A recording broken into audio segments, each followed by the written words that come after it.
Before the age of pixels and programs, the shadows belong to poets of dread. These are the voices of the old masters, authors who glimpsed into the veil and returned with nightmares. From crumbling pages and forgotten tomes, their horrors live again. Welcome to AI Lovecraft, The Elders, where timeless terror is given voice once more.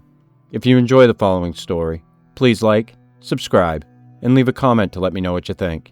Now let's get into today's story. The Demon of the Flower by Clark Ashton Smith. Not as the plants and flowers of earth, growing peacefully beneath a simple sun were the blossoms of the planet Lophai, coiling and uncoiling in double dawns, tossing tumultuously under vast suns of jade green and ballast ruby orange, swaying and weltering in rich twilights. In aurora curtained nights, they resembled fields of rooted serpents that dance eternally to an otherworldly music. Many were small and furtive, and crept viper-wise on the ground. Others were tall as pythons, rearing superbly in hieratic postures to the jeweled light. Some grew with single or dual stems that burgeoned forth into hydra heads, and some were frilled and festooned with leaves that suggested the wings of flying lizards. The pennants of fairy lances, the phylacteries of a strange sacerdotalism. Some appeared to bear the scarlet wattles of dragons. Others were tongued as if with black flames or the colored vapors that issued with weird writhings from out barbaric censers. And others still were armed with fleshy nets or tendrils, or with huge blossoms like bucklers perforated in battle. And all were equipped with venomous darts and fangs. All were alive, restless, and sentient.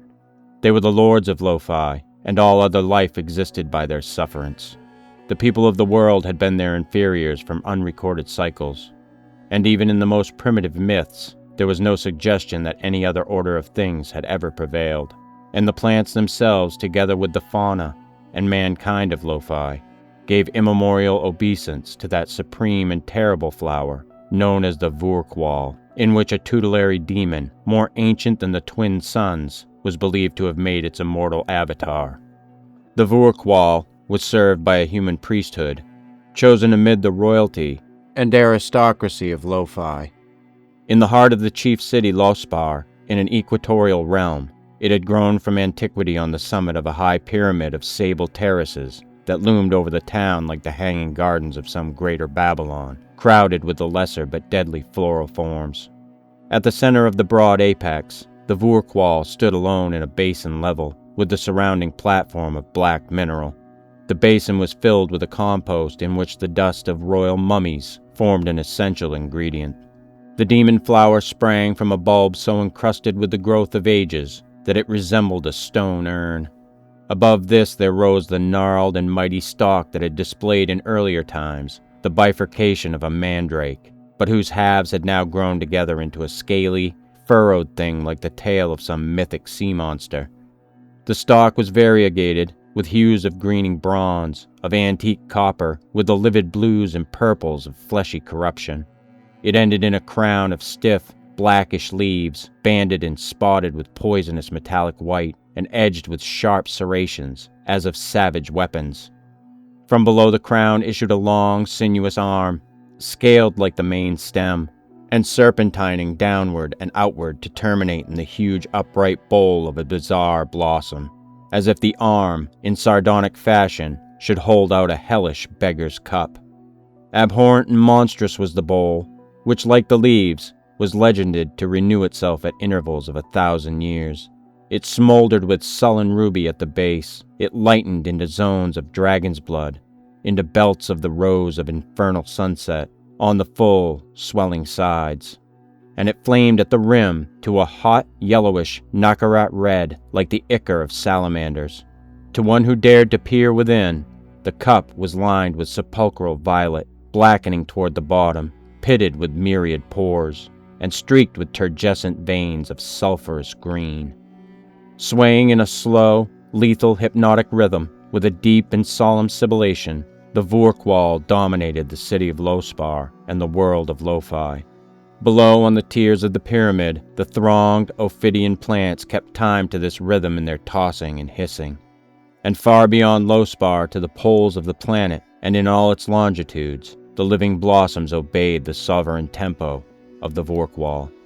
Boundless was the power exercised by this being over the people who, for want of a better name, I have called the humankind of Lophai. Myriad and frightful were the legends that had gathered through eons about the Voorqual, and dire was the sacrifice demanded each year at the summer solstice by the demon, the filling of its proffered cup with the lifeblood of a priest or priestess chosen from amid the assembled hierophants who passed before the Voorqual, till the poised cup, inverted and empty, descended like a devil's mitre on the head of one of their number.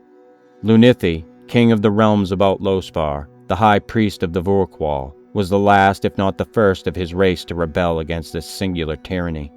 There were dim myths of some primordial ruler who had dared to refuse the required sacrifice, and whose people, in consequence, had been decimated by a mortal war with the serpentine plants which, obeying the angry demon, had uprooted themselves everywhere from the soil and had marched on the cities of Lophai, slaying or vampirizing all who fell in their way. Lunithi from childhood had obeyed implicitly and without question the will of the floral overlord, had offered the stated worship, had performed the necessary rites. To withhold them would have been blasphemy. He had not dreamt of rebellion till, at the time of annual choosing of the victim, and 30 sons before the date of his nuptials with Nala, priestess of the Voorqual, he saw the hesitant, inverted grail come down in deathly crimson on the fair head of his betrothed. A sorrowful consternation, a dark, sullen dismay which he sought to smother in his heart, was experienced by Lunithi. Nala, dazed and resigned in a mystic inertia of despair, accepted her doom without question, but a blasphemous doubt formed itself surreptitiously in the mind of the king. Trembling at his own impiety, he asked himself if there was not some way in which he could save Nala, could cheat the demon of its ghastly tribute. To do this, and escape with impunity to himself and his subjects, he knew that he must strike at the very life of the monster, which was believed to be deathless and invulnerable. It seemed impious even to wonder concerning the truth of this belief, which had long assumed the force of a religious tenet and was held unanimously. Amid such reflections, Lunithi remembered an old myth about the existence of a neutral and independent being known as the Occlith, a demon koval with the Voorqual, and allied neither to man nor the flower creatures. This being was said to dwell beyond the desert of Aphom, in the otherwise unpeopled mountains of white stone above the habitat of the ophidian blossoms. In latter days, no man had seen the Occlith, for the journey through Aphom was not lightly to be undertaken. But this entity was supposed to be immortal, and it kept apart and alone, meditating upon all things, but interfering never with their processes. However, it was said to have given, in earlier times, valuable advice to a certain king who had gone forth from Lospar to its lair among the white crags. In his grief and desperation, Lunithi resolved to seek the Occlith, and question its anent the possibility of slaying the Voorqual. If by any mortal means the demon could be destroyed, he would remove from Lophai the long-established tyranny whose shadow fell upon all things from the sable pyramid. It was necessary for him to proceed with utmost caution, to confide in no one, to veil his very thoughts at all times from the occult scrutiny of the Voorqual. In the interim of 5 days between the choosing of the victim and the consummation of the sacrifice, he must carry out his mad plan. Unattended, and disguised as a simple hunter of beasts, he left his palace during the short 3-hour night of universal slumber, and stole forth toward the desert of Aphom. In the dawn of the ballast ruby sun, he had reached the pathless waste, and was toiling painfully over its knife-sharp ridges of dark stone, like the waves of a mounting ocean petrified in storm. Soon the rays of the green sun were added to those of the other, and Aphom became a painted inferno through which Lunithi dragged his way, crawling from scarp to glassy scarp, or resting at whiles in the colored shadows.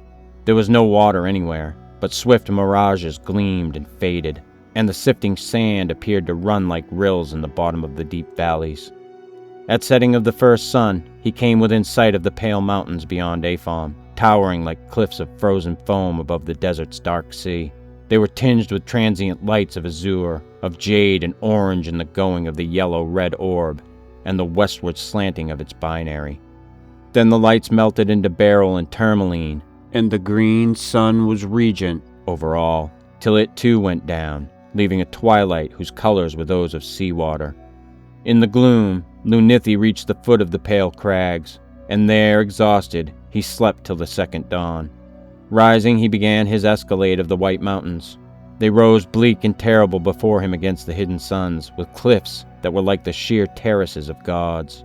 Like the king who had preceded him in the ancient myth, he found a precarious way that led upward through the narrow, broken chasms. At last he came to the vaster fissure, riveting the heart of the White Range, by which it was alone possible to reach the legendary lair of the Occlith. The chasm's beetling walls rose higher and higher above him, shutting out the suns but creating with their whiteness a wan and deathly glimmer to illume his way. The chasm's beetling walls rose higher and higher above him, shutting out the suns, but creating with their whiteness a wan and deathly glimmer to illumine his way. The fissure was such as might have been cloven by the sword of a macrocosmic giant. It led downward, steepening ever, like a wound that pierced to the heart of Lophai. Lunithi, like all of his race, was able to exist for prolonged periods without other nutrient than sunlight and water. He had brought with him a metal flask filled with the aqueous element of Lophai, from which he drank sparingly as he descended the chasm. For the White Mountains were waterless, and he feared to touch the pools and streams of unknown fluids upon which he came at intervals in the dusk. There were sanguine-colored springs that fumed and bubbled before him, to vanish in fathomless rifts, and brooklets of mercurial metal, green, blue, or amber, that wound beside him like liquescent serpents and then slipped away into dark caverns. Acrid vapors rose from clefts in the chasm, and Lunithi felt himself among strange chemistries of nature. In this fantastic world of stone which the plants of Lophai could never invade, he seemed to have gone beyond the Voorqual's grim, diabolic tyranny. At last he came to a clear, watery pool, occupying almost the entire width of the chasm. In passing it, he was forced to scramble along a narrow, insecure ledge at one side. A fragment of the marble stone, breaking away beneath his footfall, dropped into the pool as he gained the opposite edge, and the hueless liquid foamed and hissed like 1,000 vipers. Wondering as to its properties, and fearful of the venomous hissing, which did not subside for some time, Lunithi hurried on, and came after an interval to the fissure's end. Here he emerged in the huge crater-like pit that was the home of the Occlith. Fluted and columned walls went up to a stupendous height on all sides, and the sun of orange ruby, now at zenith, was pouring down a vertical cataract of gorgeous fires and shadows. Adorsed against the further wall of the pit in an upright posture, he beheld that being known as the Occlith, which had the likeness of a high cruciform pillar of blue mineral, shining with its own esoteric luster. Going forward, he prostrated himself before the pillar, and then in accents that quavered like a deep awe, he ventured to ask the desired oracle. For a while the Occlith maintained its eon-old silence. Peering timidly, the king perceived the twin lights of mystic silver that brightened and faded with a slow, rhythmic pulsation in the arms of the blue cross. Then from the lofty, shining thing, there issued a voice that was like the tinkling of mineral fragments, tightly clashed together, but which somehow shaped itself into articulate words. "It is possible," said the Occlith, "to slay the plant known as the Voorqual, in which an elder demon has its habitation. Though the flower has attained millennial age, it is not necessarily immortal, for all things have their proper term of existence and decay, and nothing has been created without its corresponding agency of death. I do not advise you to slay the plant, but I can furnish you with the information which you desire. In the mountain chasm through which you came to seek me, there flows a hueless spring of mineral poison, deadly to all the ophidian plant life of this world." The Occlith went on, and told Lunithi the method by which the poison should be prepared and administered. The chill, toneless, tinkling voice concluded, "I have answered your question. If there is anything more that you wish to learn, it would be well to ask me now." Prostrating himself again, Lunithi gave thanks to the Occlith, and considering that he had learned all that was requisite, he did not avail himself of the opportunity to question further the strange entity of living stone. And the Occlith, cryptic and aloof in its termless, impenetrable meditation, apparently saw fit to vouchsafe nothing more except an answer to a direct query. Withdrawing from the marble-walled abyss, Lunithi returned in haste along the chasm, till, reaching the pool of which the Occlith had spoken, he paused to empty his water flask and fill it with the angry, hissing liquid. Then he resumed his homeward journey. At the end of 2 days, after incredible fatigues and torments in the blazing hell of Aphom, he reached Lophai in the time of darkness and slumber, as when he had departed. Since his absence had been unannounced, it was supposed that he had retired to the underground Edita below the pyramid of the Voorqual for purposes of prolonged meditation, and was sometimes his wont.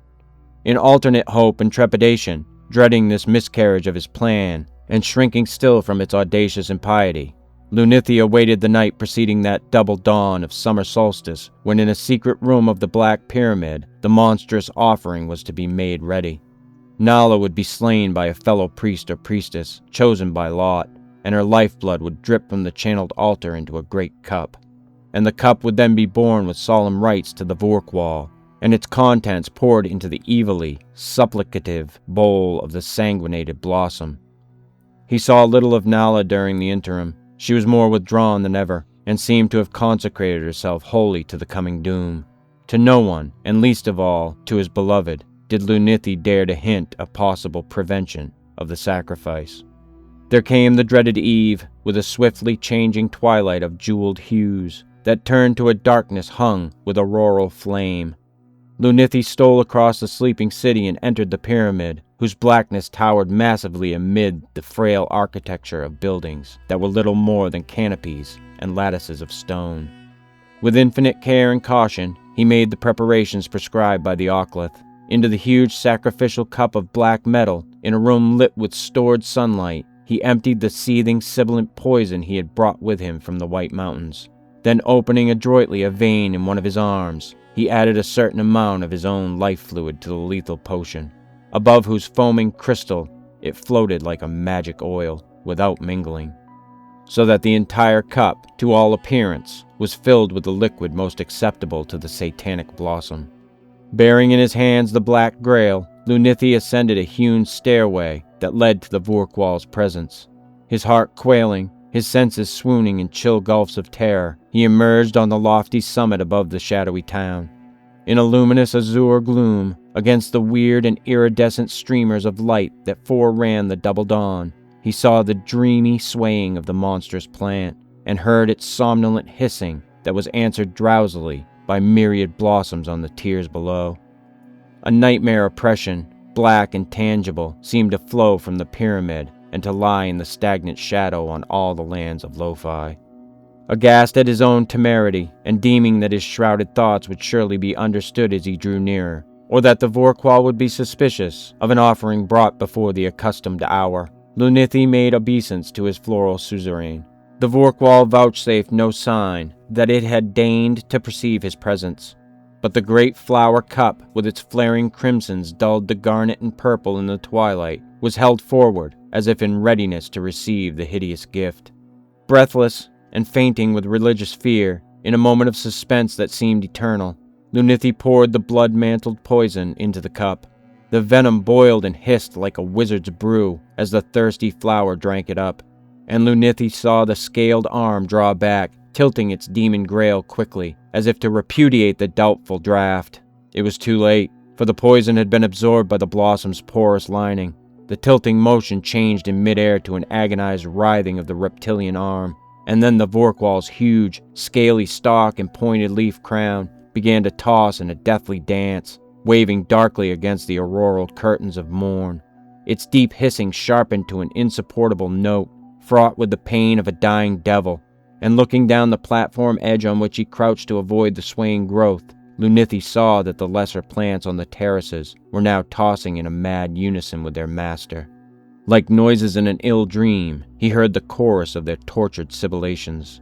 He dared not look again at the Voorqual till he became aware of a strange silence, and saw that the blossoms below had ceased to writhe and were drooping limply on their stems. Then, incredulous, he knew that the Voorqual was dead.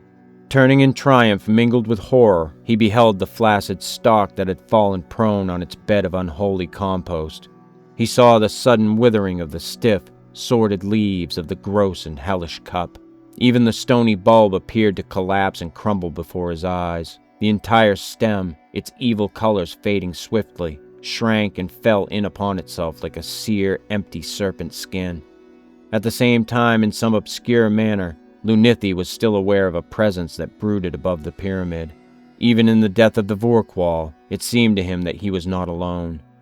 Then as he stood and waited, fearing he knew not what, he felt the passing of a cold and unseen thing in the gloom, a thing that flowed across his body like the thick coils of some enormous python, without sound, in dark, clammy undulations. A moment more and it was gone, and Lunithi no longer felt the brooding presence.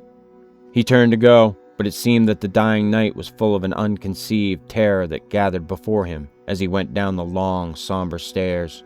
Slowly he descended. A weird despair was upon him. He had slain the Voorqual, had seen it wither in death, yet he could not believe the thing he had done, the lifting of the ancient doom, was still no more than an idle myth. The twilight brightened as he passed through the slumbering city. According to custom, no one would be abroad for another hour. Then the priests of the Voorqual would gather for the annual blood offering. Midway between the pyramid and his own palace, Lunithi was more than startled to meet the maiden Nala. Pale and ghostly, she glided by him with a swift and swaying movement, almost serpentine, which differed oddly from her habitual languor. Lunithi dared not accost her when he saw her shut, unheeding eyes, like those of a somnambulist, and he was awed and troubled by the strange ease, the unnatural surety of her motion, which reminded him of something which he feared to remember. In a turmoil of fantastic doubt and apprehension, he followed her, threading the exotic maze of Lophai. With the fleet and sinuous glide of a homing serpent, Nala entered the sacred pyramid. Lunithi, less swift than she, had fallen behind, and he knew not where she had gone in the myriad vaults and chambers, but a dark and fearsome intuition drew his steps without delay to the platform of the summit. He knew not what he should find, but his heart was drugged with an esoteric hopelessness, and he was aware of no surprise when he came forth in the vari-colored dawn and beheld the thing which awaited him. The maiden Nala, or that which he knew to be Nala, was standing in the basin of evil compost, above the withered remains of the Voorqual. She had undergone, was still undergoing, a monstrous and diabolic metamorphosis.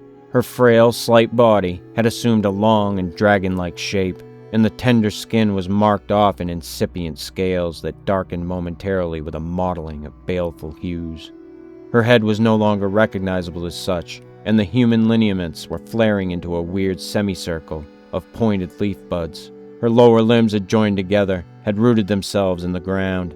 One of her arms was becoming a part of the reptilian bowl, and the other was lengthening into a scaly stem that bore the dark red bud of a sinister blossom.